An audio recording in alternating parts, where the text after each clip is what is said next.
বরিশালের এক ঘুমন্ত গ্রাম, নদী ঘেরা শান্ত আর গাছপালায় ভরা। কিন্তু সেই গ্রামের একপাশে একটা পুরনো জঙ্গলে ঢাকা মসজিদ ছিল, যেখানে কেউ আর নামাজ পড়তে যায় না। লোকেরা বলতো ওখানে আসরের পর কিছু একটা থাকে। কেউ কেউ ফিসফিস করে বলতো ওটা জিনের মসজিদ। গ্রামের মানুষ স্বাভাবিকভাবেই এড়িয়ে চলতো মসজিদটা, কিন্তু শহর থেকে সদ্য আগত শিক্ষক রাহাত কিছুতেই এসব কথায় বিশ্বাস করতো না। ২৬ বছরের তরুণ, সদ্য বিসিএস পাশ করা ছেলে, ব্যঙ্গ করে বলতো ভূতপ্রেত মানেই গ্রাম্য কুসংস্কার, ওসব বিজ্ঞানের নেই। রাহাত ছিল খুবই সাহসী ছেলে, কিন্তু তার সাহসী এক রাতে তাকে জিনের সামনে দাঁড় করিয়ে দেয়। একদিন সন্ধ্যাবেলায় রাহাত হাঁটতে হাঁটতে মসজিদের দিকে চলে যায়। তখন সূর্য ডুবে গিয়ে চারপাশে গাঢ় অন্ধকার নেমেছে। ঝিঝি পোকার ডাক আর দূরে কাকরের শব্দ ছাড়া কিছুই শোনা যাচ্ছে না। ধীরে ধীরে রাহাত গিয়ে দাঁড়ালো মসজিদের সামনে। দেখলো একটা পুরো মসজিদ, যার দরজাটা এখনো বন্ধ রয়েছে।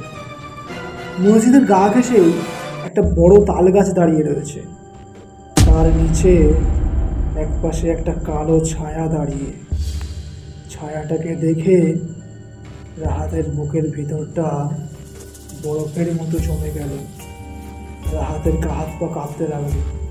ওই ছায়াটা কে? রাহাত দেখলো ছায়াটা ঠাই হয়ে দাঁড়িয়ে আছে। হঠাৎ গাছের পাতায় হাওয়ার ঝাপটা লেগে একটা তাল পড়লো মাটিতে। না, তালটা মাটিতে পড়লো না, তালটা সেই ছায়াটা গিলে ফেললো, মনে হলো যেন চিবিয়ে খেয়ে নিল। সেই দৃশ্য দেখে রাহাত আর এক মুহূর্ত অপেক্ষা না করে পেছন ফিরে ছুটে পালালো। কোনো রকমে ছুটতে ছুটতে রাহাত গিয়ে পৌঁছলো নিজের বাড়িতে। তারপর সারা রাত আর ওর ঘুম আসেনি। পরদিন সকালে রাহাত ঘটনাটা খুলে বলল গ্রামেরই এক প্রবীণ হাকিম চাচাকে। হাকিম চাচা সব কথা শুনে দীর্ঘশ্বাস ফেলে বললেন, বাবা, ওখানে গেলে আমরাও চোখ সরিয়ে নিই। পুরনো মসজিদে একদা এক ফকির থাকতো। লোকজন বলতো সে জিন ডেকে এনে কাজ করাতো। একদিন রাতে তার শরীরটা মসজিদের ভেতরে ছিন্ন ভিন্ন অবস্থায় পাওয়া যায়, কিন্তু তার মাথাটা আর মেলেনি। তখন থেকেই ওই মসজিদে কিছু একটা রয়েছে, ভয়াবহ কিছু। হাকিম চাচার মুখে এই কথা শুনে রাহাতের গালটা শক্ত হয়ে গেল।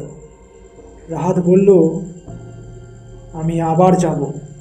আমি প্রমাণ করে দেব এসব গ্রাম্য কুসংস্কার ছাড়া আর কিছুই নাই, সবই বাজে কথা।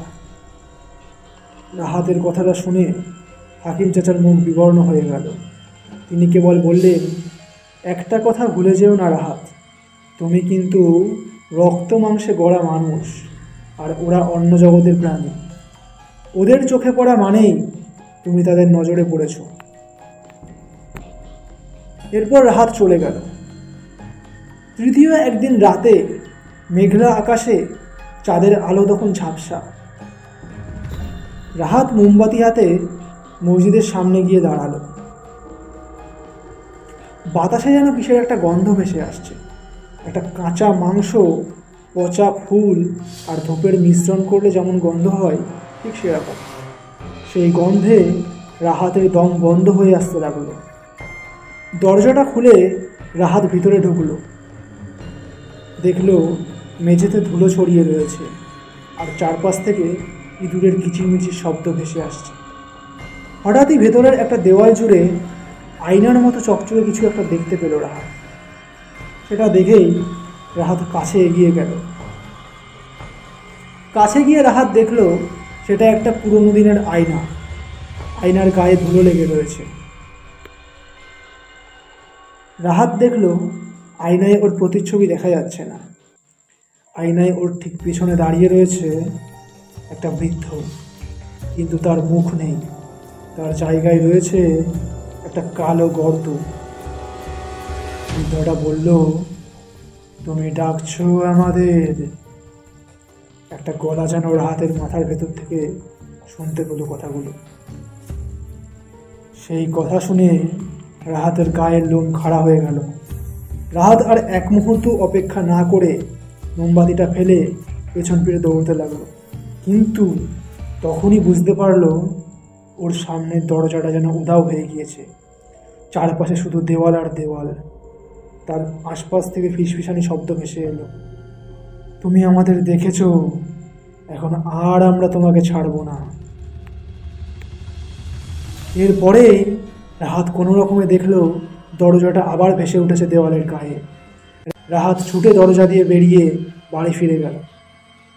বাড়ি ফিরে যাওয়ার পর ওর আর ঘুম আসলো না। পরের দিন সকাল থেকেই রাহাতের ধুম জ্বর এসেছে, কপাল পুড়ে যাচ্ছে, গা হাত পা বড্ড গরম, কিছুতেই ঘুমাতে পারছে না। আয়নায় নিজের মুখ দেখে শুধু কাঁদতে থাকে ও।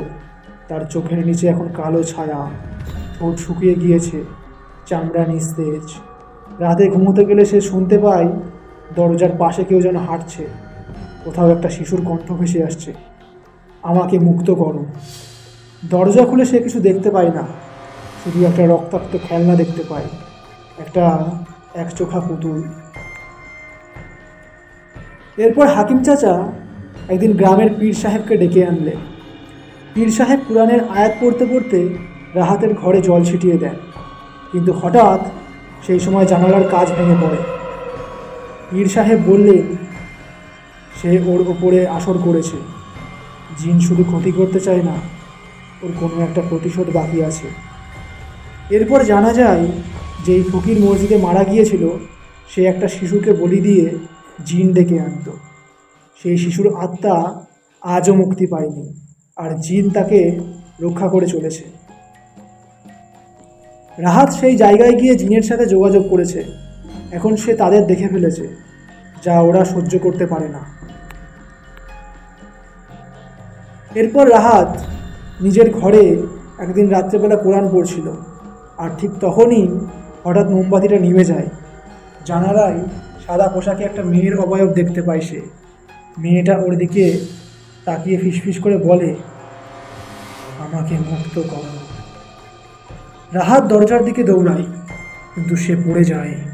তার মাথায় একটা ঠান্ডা হাত এসে লাগে। হাত নয়, সেটা যেন বরফ, সেটা যেন জমাট বাঁধা বরফ। চোখ মেলে সেদিকে তাকায় রাহাত, দেখে পেট পর্যন্ত ছেঁড়া পাজামা পরা একটা শিশুর মুখ, কিন্তু মুখ নেই, শুধু একটা কালো গর্ত। আর সাথে সাথেই ঘর জোড়া একটা কণ্ঠ ছড়িয়ে পড়ে, তুই পালাতে পারবি না, এখন তুই আমাদের। পরদিন সকালে রাহাতকে অচেতন অবস্থায় ঘরের কোণে পাওয়া যায়। তার মুখ থেকে সাদা ফেনা উঠে বেরিয়েছিল, আর চোখগুলো ছিল উল্টানো।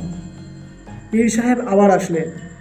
7 দিন পর রাহাত কিছুটা স্বাভাবিক হলো, তবে সে আর কথা বলতে পারে না, কেবল এক লাইন লেখে তার খাতায় বারবার, আমাকে মুক্ত করো, ওরা আবার আসছে, আমি আয়নার ভেতরে আটকে গেছি। এরপর রাহাত এখন আর আগের মতো নেই। সে স্কুলে যায় না, কারো সঙ্গে কথা বলে না, সারাদিন খাটের কোণে বসে থাকে, চোখে কালো গর্তের মতো গভীরতা। মাঝে মাঝে নিজের হাতের দিকে তাকিয়ে ফিস করে বলে, এই হাত কি আমার? তার খাতায় পাওয়া যায় শুধু একটাই বাক্য, অগণিতবারে লেখা, ওরা আয়নার ওদিক থেকে দেখছে। হাকিম চাচা এক রাতে রাহাতের ঘরের দরজার পাশে দাঁড়িয়ে কোরআনের আয়াত পাঠ করছিলেন। হঠাৎ তিনি দেখলেন ঘরের জানালায় একটা মুখ ভেসে উঠেছে, একটা শিশুর মুখ, রক্তমাখা জামা, চোখের জায়গায় শূন্যতা। শিশুটি বলল, ও এখন আমার, তোরা কেউ বাধা দিস না। পরদিন সকালবেলা হাকিম চাচার মাথা ভর্তি সাদা চুল কালো হয়ে যায়। তিনি কাঁপতে কাঁপতে বলেন, রাহাত এখন ওদের হয়ে গিয়েছে, এখন কেউ আর তাকে ছুঁতে পারবে না। এরপর এই কথা পীর সাহেবকে জানালে পীর সাহেব পরামর্শ দেন, একে জয় করতে হলে জানতে হবে সেই ফকির আর জিনের ইতিহাস। গ্রামের পুরনো মাদ্রাসায় খোঁজ করে একটি ছেঁড়া আরবি কিতাব পাওয়া গেল। কিতাবটিতে লেখা ছিল, যে মানুষ আত্মার বদলে জিনকে বন্দি করে তার ছায়া হারিয়ে যায়, কিন্তু ছায়া মুক্ত না হলে বন্দি আত্মা নিজেই হয়ে যায় দুশ্চরিত্র জিন। এই কিতাবে সেই ছেলের কথাও রয়েছে, যার নাম ছিল আজরাফ। তাকে মসজিদের পাশের একটি কুয়োতে বলি দেওয়া হয়েছিল, আর সে ফিরে আসবে প্রতিশোধ নিতে। রাহাত এক রাতে নিজে নিজে ঘুম থেকে উঠে পড়ে। তার মা তাকে দেখে চমকে যান। সে মাটিতে বসে দুধের বাটিতে তার নিজের চুল কেটে রেখে বলছে, এই নাও আজরাফ, আমার তরফ থেকে উপহার। তারপর সে বলে, আমাকে নিয়ে চলো সেই কুয়োর কাছে। আমায় তোরা ডাকছিস, আমি আয়নার ওদিক থেকে আসছি। পরদিন সকালে গ্রামের কেউ আর রাহাতকে খুঁজে পায় না। তার দরজা খোলা, কিন্তু ঘরটা খালি। শুধু তার বিছানার উপরে একটা আয়না পড়ে রয়েছে, যার মাঝখানটা ফেটে গিয়েছে, আর ফাটলের ভেতর থেকে দেখা যাচ্ছে একটা শিশুর মুখ। শিশুটি হাসছে। 3 দিন পরে গ্রামের এক রাখাল ছেলে মসজিদের পেছনে একটি ভাঙা কুয়োর মধ্যে একজনকে বসে থাকতে দেখে। সে দৌড়ে ফিরে আসে। লোকজন গিয়ে দেখে একজন যুবক, সম্পূর্ণ সাদা পোশাক, চোখ বন্ধ, আর তার ঠোঁটে রয়েছে হাসি। তার সামনে রাখা একটি আয়না, আয়নায় তার মুখ নেই। হঠাৎ সে চোখ মেলে তাকায় এবং ফিসফিস করে বলে, আমি রাহাত না, আমি আজরাফ। আর এবার তুমিও দেখেছো আমাকে, এখন আর পালাতে পারবে না। এরপর ধীরে ধীরে চন্দ্রপাড়া গ্রামটা যেন চুপসে গিয়েছে। রাহাতের নিখোঁজ হয়ে যাওয়ার পর কয়েকদিন সব কিছু থমকে যায়। কেউ কোনো কথা বলে না। রাতে চুলার আগুনও যেন নিভে যায়। কুকুরেরা হঠাৎ করেই ঘেউ ঘেউ করে ডাকা যেন বন্ধ করে দিয়েছে। গ্রামের শিশুরা চাঁদের আলো দেখলেই কেঁপে ওঠে, আর নারীরা আয়নায় মুখ দেখতে ভয় পায়। তারা এখন আয়নায় মুখ দেখা বন্ধ করে দিয়েছে। রাহাতের ঘরে রাখা সেই ফাটা আয়নাটার চারপাশে সাদা ছাইয়ে ঢাকা মাটি পড়ে রয়েছে। মাঝে মধ্যে আয়নার ভেতর থেকে একটা শব্দ ভেসে আসে, খুঁজে পাওনি আমায়, তাই না?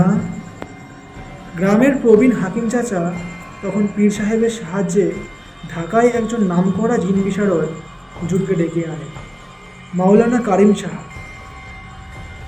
মানুষটাকে ঢাকার বাইরের কেউ চেনে না, কোথা থেকে এসেছেন কেউ জানে না, কিন্তু তার চোখে একটা আলো রয়েছে, অদ্ভুত আলো, আর কণ্ঠে যেন বিদ্যুৎ খেলা করে। তিনি এসে রাহাতের ঘর দেখেন, আয়নার দিকে তাকিয়ে বলেন, এটা আয়না নয়, এটা একটা দরজা, জিনের জগতে যাওয়ার দরজা। ওর আত্মা এ পাশে নেই, ও এখন ও পাশে আটকে রয়েছে।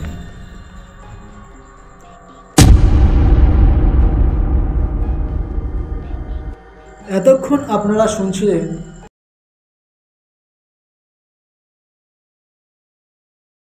ভয়ানক জিনের কবলে প্রথম পর্ব। পরবর্তী পর্ব আসবে পরের সপ্তাহে। গল্প পাঠে ছিলাম আমি সৌমেন। আমাদের ভৌতিক আড্ডা ইউটিউব চ্যানেলের গল্প যদি আপনাদের ভালো লেগে থাকে, তাহলে অবশ্যই চ্যানেলটিকে সাবস্ক্রাইব করে পাশে থাকবেন।